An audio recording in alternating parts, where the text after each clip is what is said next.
Iyi screenshot dutangiranye iragaragaza ko iyi account yo kuri Fiverr yinjije amafaranga asaga 1,180 by'idolari. Ubwo ushaka kuyashyira mu Rwanda wafata aya mafaranga 1,180 by'idolari ugakuba n'ahantu idolari rigeze aka kanya. Ino account kandi iragaragaza yuko yabikuje amafaranga agera ku 1,170. Iyi mibare nkubwiye niyo mu minsi 28 ishize. Iyi nayo yinjije 5,000 ibikuza 5,000 by'idolari. Ntabwo ngamije kukwereka aya mafaranga ngo ninjije cyangwa se abandi binjije. Oya, ntabwo ari cyo kintu ngamije. Nari ngamije kuba nakwereka gihamya cyuko ibintu ngiye kukubwira bibaho kandi bikunda, kuyobora nawe kuri business yunguka kandi ishobora kugutunga wowe n'umuryango wawe wose nta kandi kazi ukora, kandi bigusaba iminota 30 ku munsi gusa. Mbere yuko dukomeza, ikintu ukwiye gushyira mu mutwe ni kimwe: iyi business nta gishoro na kimwe isaba ahubwo kuba ufite internet, telefone cyangwa se computer yawe. Nakomeje kuyita business ariko ntabwo ari business gusa, ahubwo ni n'akazi gahambaye cyane.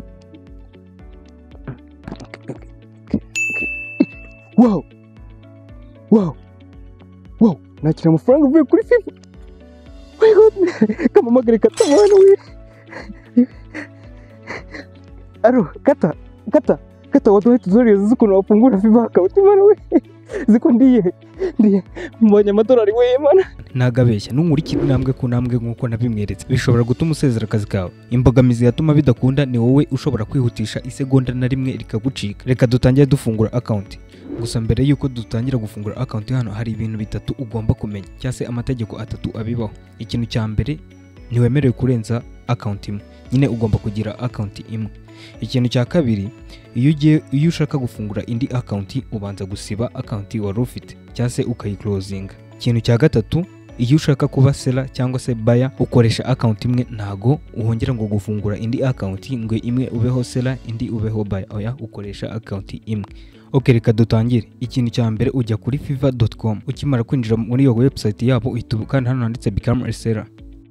Ukimara kwakanda bahita baguhereza ngo create new account. Reka twebwe dukoreshe hano handitse continue with Google. Kukanda continue with Google bahita bakuzanira ahantu urahitiramo izina ryawe uzajya ukoresha kuri iyi account. Impamvu nari kugaragaza amazina ndi gushyiramo nuko ari y'umukiriya yambwiye ngo mufungurire. Nawe ubishaka ko nyigufungura ino account wabimbwira hano muri comment, nawe nabigukorera nta kibazo. Iyo umaze guhitamo izina ryawe uzakoresha uhita ukanda hano handitse create account. Ukimara kwakanda bahita bagusaba verification code bakohereje kuri email. Nyine hano baba bagira ngo bakonfirme niba koko iyo email ari yawe. Tujya kuri email ugahita ureba code bakoherereje, ugahita uza ukayandikamo hano. Haba ari imibare 6 ugahita uyandikamo hano, ugahita ukanda send. Iyo urangije kuverifyinga email yawe, Fiverr ihita ikubwira ngo account yawe yamaze kuba created. Gutya na ahangaha ho uba witeguye gusubiza ibibazo bagenda bakubaza. Ahangaha ho babaza ibibazo bimwe, wowe ugenda umurikira ukuntu ndi kubikora nawe ari kubikora. Nkobo hano urebye hano baba bari kukubaza ngo buying freelancer service nicyo kintu uzajya ukora cyangwa no gusellinga freelancer service. Nyine hano uzajya ugura cyangwa uzajya ugurisha. Reka twebwe hano twihitiremo selling freelancer. Nyine twebwe tuzatugurisha kandi hano kuri next. Okay, aka kazi ka freelancer ugiye gukora ugiye kujya ugakora ari nka side hustle cyangwa se uzajya ugakora ari solo freelancer cyangwa se agency employee. Reka twebwe twihitiramo hano handitse solo freelancer, niho heza nyine twebwe tugiye dushaka gukorera amafaranga.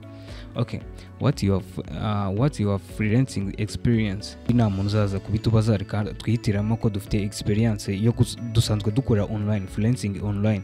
Nyine twebwe dusanzwe dukora ama service ya online. Iyo umaze kumenyekanisha nyine akazi uzajya ukora hano kuri Fiverr, noneho tugiye gufungura profile yacu.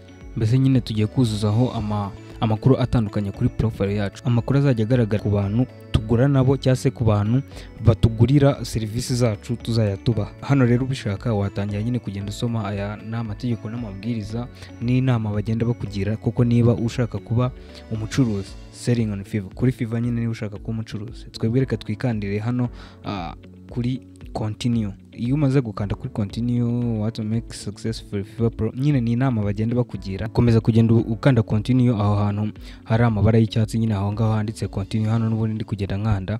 Ukimara gukanda hano handitse continue, noneho bahita bakuzanira ngo personal info. Reba nka hano handitse full name, private full name. Hano ni amazina yawe bwite ushyiraho. Noneho hano hakajyaho ngo display name. Hano ni izina nyine ushaka ko abantu bazajya babona. abakiriya bawe cyangwa se abantu uwo uri kugurira. Noneho hano kuri profile picture naho hano nyine ushyiraho ifoto yawe ya nyayo, kandi ni ifoto, hano ifoto ijyaho ni ifoto itara creatinzwe na AI, ni ifoto yawe ya nyayo ijyaho, kuko iyi platform nyine cyangwa se urubuga rwa Fiverr rwanga ikintu bita amanyanga. Kuri ino foto hagomba kujyaho ifoto yawe ya nyayo. Iyo urangije gushyiraho ifoto yawe, iyi nyine iyo urangije kwa uploadingamo ifoto yawe, tuza hano handitse description. Hano kuri description uba ugiye kuvuga ikintu cyawe ugiye gukoraho muri rusange, nyine ikintu ugiye gukora kuri runo rubuga. Muri description nyine niho uvugira ibintu byose uzakora cyangwa se ibintu ushoboye gukora kuri runo rubuga.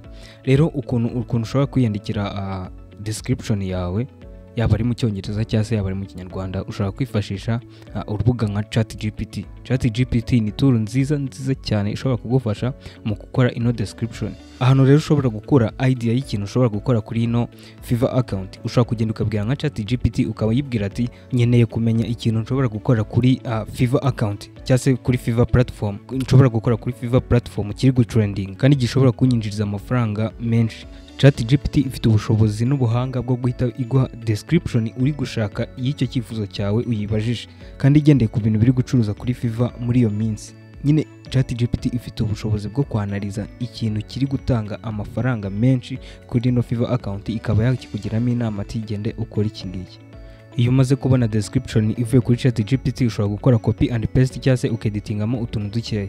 Iyo ibyo ngibyo birangije rero uhita uza hano hasi ugahitamo indimi ushobora kuvuga cyangwa se ushobora gukoresha kuri ino platform. Iyo umaze guhitamo ururimi ushobora gukoresha, uhita uza hano kuri your occupation. Hano niho ugiye guhitamo field uzajya ukoreramo cyangwa se ibintu uzajya ukora nyine kama kategori yabyo. Iyi ni field y'ama graphic design, video editing. Hano nyine uraza ugahitamo field ushaka, ariko njyewe umukiriya wanjye yansabye yuko namukorera kuri music and audio. Reba hano imaze guhitamo field ushaka, uhita uza hano ukavuga igihe watangire kuyikora n'igihe ugejeje uyikora. Hano umukiriya wanjye yambwiye yuko yatangiye mu bintu by'umuziki guhera 2017 kandi ubu tugeze 2025. Noneho uhita uza hano kuri skills. Kuri skills niho uba ugiye kwadingamo ibi nyine bireshya abakiriya. Iyo uvuze yuko ufite ubumenyi bwinshi nibwo nyine ubona abakiriya benshi. Hano ugahita uza ukabona hano kuri education naho niba ufite hari amashuri ufite nayo yashyiraho, niba hari ama certification cyangwa se ama certificate ufite nayo uyashyiramo ukayaploadingaho, niba hano ufite personal website nayo wayishyiraho, ariko twebwe reka dukande continue. Noneho hano tugeze rero ugomba kuverifyinga telefone yawe, ugomba kuverifyinga nomero yawe. Hano rero uhita uza hano kuri add phone number. Iyo urangije kuyadinga uhita ukanda hano kuri continue, ugahita ukanda hano create a gig. Gig rero ni tuyifata nka post. Gig ubundi niyo hano ituma ubona amafaranga. Gig rero ukuntu ikora, gig ni post ushyira kuri profile yawe, umuntu yayikunda cyangwa se yayishimira akaba yayigura. Ubundi ni nako hano kuri no platform bakoreraho amafaranga. Uraza ugacreatinga gig, umuntu akayishima agahita we ayigura. Ko nanze ko ino video iba ndende ikaba yaba nabarambira, niyo mpamvu ino video ifite part 2 yayo. Ino video ifite part 2 yayo y'ukuntu wakikorera gig nawe ukaba wayipublishinga cyangwa se ukaba wayipostinga. Ubu ngubu narindi kukwereka uburyo wakikorera account, ariko nyine unabishaka kuri ayo makuru nk'ayo uburyo wa creating account, nawe ushobora kujya gushaka uburyo wa creating gig yawe ukanayipublishing. Mu gihe nyine ugitegereje part 2, nawe ushobora kuba uri kwikora ama research yawe ukareba uburyo bakora gig n'udutekinike ushobora kuba wakoresha ukareshya abakiriya bakaba bagura ino gig. Ino gig nyine nta bintu birenze, nta n'ibintu bikaze. Ino gig uko byagenda kose iyo uyishyizeho ubona umukiriya. Uko byagenda kose iyo ushyizeho gig nziza ubona umukiriya. Uko byagenda kose. Reka dutegereze part 2 iraza mu minsi mike cyane, ariko ino video nimara kuzuza like 100 part 2 irahitiza. Niba ushaka part 2 y'ukuntu wa creating gig ukaba wanayipostinga, wowe ba umuntu umwe mu bantu buzuza like 100 liking ino video, mu gihe uri gucreatinga ino account tumaze gucreatinga, ikintu kiri bukugore uhita uza ukimbwire muri comment. Gusa nubwo dutegereje part 2, ntugende udakoze subscribe kugira ngo utazacikwa niyo part 2. nk'iyo part wowe uhita ufungurana kano kazogera, ufungura kano kazogera kugira ngo utazacikwa na part 2 ndi kubakora. Iraza mu minsi mike cyane, ino video nimara kuzuza like 100. Okay, reka dusubire muri part 2 mwari muri kumwe na Kata Yves.